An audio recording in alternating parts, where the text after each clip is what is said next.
Bom dia a todos para mais um momento iniciando aqui de filosofia, mais um momento de aprendizado filosófico aqui no seu canal Hermenêutica, Ser e Interpretação. Hoje iremos falar de um assunto muito importante relacionado ao filósofo Ludwig Feuerbach. Feuerbach marcou uma época, um período, uma grande participação dentro da filosofia. Podemos considerar que Feuerbach ele influenciou muitos propósitos e muitos pressupostos e muitas idealizações filosóficas dentro da proposta, da perspectiva até inclusive da denominada filosofia do idealismo alemão. Uma das suas obras, denominada, a qual ele vai intitular e denominar Princípios da Filosofia do Futuro, ela foi publicada primeiramente até lá na Suíça como um escrito autônomo, tá? Que tinha um prólogo como pautado em princípios que continham uma continuação da fundamentação das suas primeiras teses, tá? E até que eram teses que tinham a proposta da reforma da filosofia. Inclusive eram teses voltadas para o exílio da arbitrariedade irrefreada da censura alemã. Em conformidade, inclusive, com o primeiro manuscrito, Feuerbach visava com isso escrever e apresentar ao público um livro que viesse a definitivamente confrontar esse espírito de censura alemã e riscar ele como sendo um modo bárbaro, tá?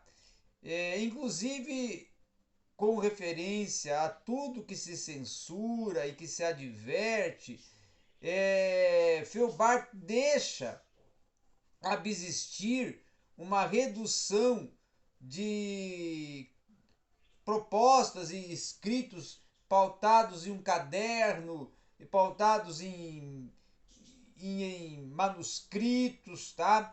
Como princípios que eram pressupostos para se construir uma filosofia do futuro. Até porque Feuerbach defendia que o tempo presente em geral, enquanto época de ilusões refinadas e até de preconceitos, né, ele seria incapaz de capiscar, ainda menos de apreciar justamente essa questão de virtude e não de uma implicitude, tá? E as verdades simples, até de que esses princípios eram abstratos, a filosofia do futuro, ela teria a tarefa de reconduzir a filosofia do reino e até aquela que era para Feuerbach a filosofia das almas penadas, tá? Outro sim também é que o Feuerbach vai defender que para o reino das almas encarnadas, das almas que viviam, que estavam existindo, havia um desejo de uma prática de beatitude, tá?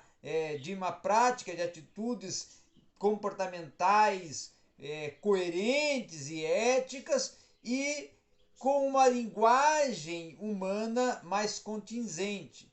Já mais no pensar do falar e até do entendimento humano e até da abstração, é que Feuerbach vai colocar que um fruto desse trabalho que ele estava propondo e construindo e agora publicando seria uma oportunização de apresentar e tecer todo um desenvolvimento de uma antropologia mediante uma crítica da filosofia da religião fundamentando a crítica à filosofia humana e pressupondo também para a sua, vamos assim, forma de pensar e de abstrair alguns elementos relacionados ao humano e o religioso, tá? Ou a religião e ao humano.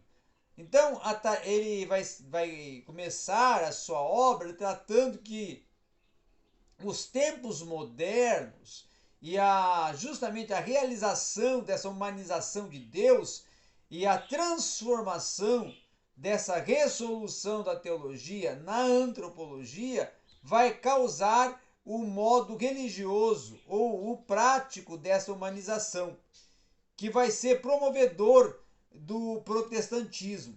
Então, o Deus que é homem, portanto, o Deus humano, é Cristo.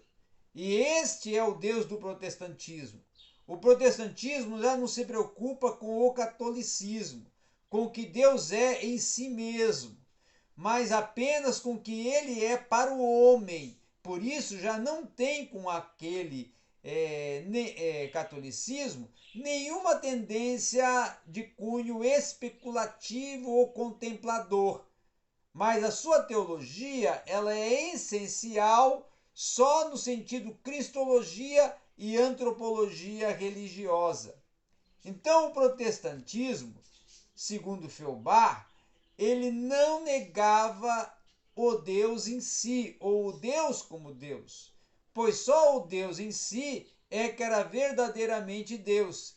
De um modo puramente prático, no plano teórico, ele até deixava de subsistir, e até ele era não só para o homem um homem religioso, ou um Deus com um aspecto até ultramundano, ou um ser que só algum dia viesse a se tornar um objeto para o homem no céu.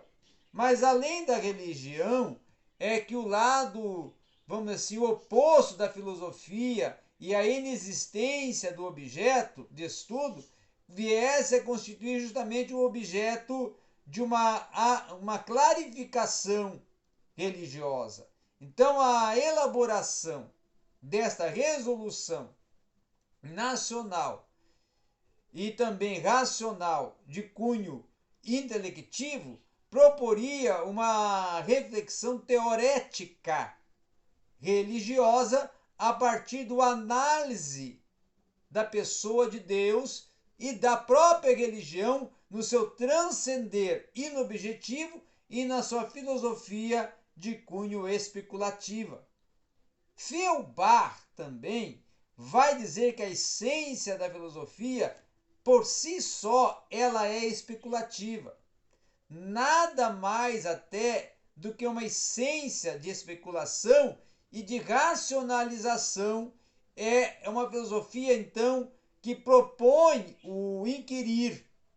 E a teologia verdadeira, consequentemente, ela é racional e não especulativa. Então, Deus enquanto Deus, como ser espiritual e abstrato, não é humano, tá? Não é sensível, acessível e objetivo só para a razão, ou até para a inteligência. Nada mais é então do que a essência da própria razão. Mas esta é a proposta representativa pela teologia comum ou até pelo teísmo, mediante a imaginação como um ser autônomo, diferente dessa e até distinto no aspecto de razão. E essa necessidade interna e sagrada, como a razão vai se identificar, ela é promovedora de uma essência distinta que vai reconhecer esse atualizar da divinização da essência da razão. E nessa necessidade é que vai se fundir o grande significado histórico para Feuerbach de uma filosofia especulativa. Então, a prova de que o ser divino e a essência da razão, ou até a inteligência irá residir em uma determinação da propriedade de Deus, tanto quanto naturalmente estas sejam racionais e espirituais, elas serão propostas de determinações da sensibilidade, ou até da imaginação da propriedade da razão. Então, Deus é um ser infinito e um ser sem qualquer limitação. Mas se Deus não tem fronteira e os seus limites também não têm quaisquer fronteiras, então Deus, ele é um ser que eleva acima das fronteiras da sensibilidade, da razão e até da igualdade. E aí Feuerbach vai dizer que não se pode pensar nenhuma outra existência a não ser o sensível. Quem, pois, possui uma razão limitada pela sensibilidade, ele vai possuir por si mesmo também um Deus limitado pela sensibilidade. Então, a razão que pensa Deus como ser ilimitado, pensa em Deus a partir da sua própria ilimitação. O que para a razão é o ser divino, é também para ela uma verdadeira proposta de racionalidade, ou seja, a essência que vai corresponder perfeitamente à razão é por si mesmo a que promove também a oportunidade de satisfazer aquilo até que nós consideramos como a essência objetiva. Vemos também que ele próprio, em uma natureza poética, em quem acha complacente no aspecto filosófico, é ele próprio uma natureza que produz e torna ela objetiva dentro de uma natureza que processa de um lado para o outro. Nessa infinitude, nessa essência da racionalização, é que vai se descortinar a racionalidade do ser. E aí, Feuerbach vai dizer que Deus é o ser necessário para esta necessidade que se funda no fato de que ele é o ser racional e douto de todo saber, inteligência e ciência. E o mundo, a matéria, não tem em si o fundamento, porque é a partir dele que vai existir. Então, ele é o fundamento. Então, para Feuerbach, a pressuposição necessária como causa de um outro ser é, e está claro, em um ser que é inteligente, autoconsciente e que age segundo a razão e os seus fins. E é a partir desta inteligência, dessa necessidade do ser primeiro e do ser supremo, é que vai se fundar a pressuposição do intelecto no ser supremo. E também da necessidade da busca pelo verdadeiro. A partir dessa intelectualização antropológica e da necessidade do ser divino dentro do contexto metafísico e até também da ontoteologia, tem sentido então o intelecto, tem sentido então a verdade, a realidade e até a determinação psicológica ou antropológica de Deus como o ser que tem toda a ciência. O ser necessário é o ser necessariamente que se deve pensar e absolutamente afirmar, segundo Feuerbach. O que ser que de nenhum modo se pode negar e até eliminar é quando um ser a si mesmo se pensa e até por conseguinte, no ser necessário, a razão vem a provar e a ostentar apenas sua própria necessidade e realidade. Então Deus, ele é um ser condicionado, universal.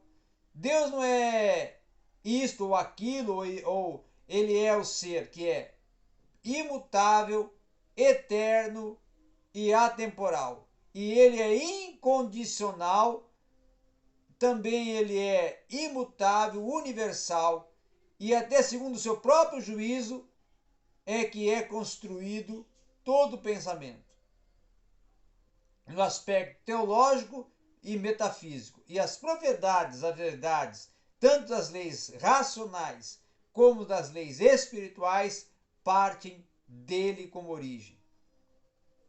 Então Feuerbach vai dizer que Deus é o ser independente, é o ser autônomo, que não precisa de nenhum outro ser para a sua existência e que, por conseguinte, existe a partir de si e por si mesmo. Então Feuerbach vai dizer que, em determinação metafísica e abstrata, até que se tem sentido a realidade, até com uma definição da essência do entendimento, e que vai enunciar apenas que Deus é um ser pensante, essa concede uma inversão do valor divino. Então, ela racionaliza o pensar religioso. E Feuerbach vai dizer que o teísta, ele representa para si Deus como um ser pessoal, existindo fora do contexto racional, fora do contexto intelectivo, além da propriedade do pensar humano. Então, Feuerbach, na verdade, nessa primeira proposta de uma filosofia do futuro, ele está analisando o ser, Deus, religião, homem e pensamento humano religioso para compor uma antropologia que ela desconstrua a questão da humanização e racionalização do prospecto do ser religioso, a partir da defesa da atemporalidade, eternidade, imutabilidade, sim, de todos os atributos divinos.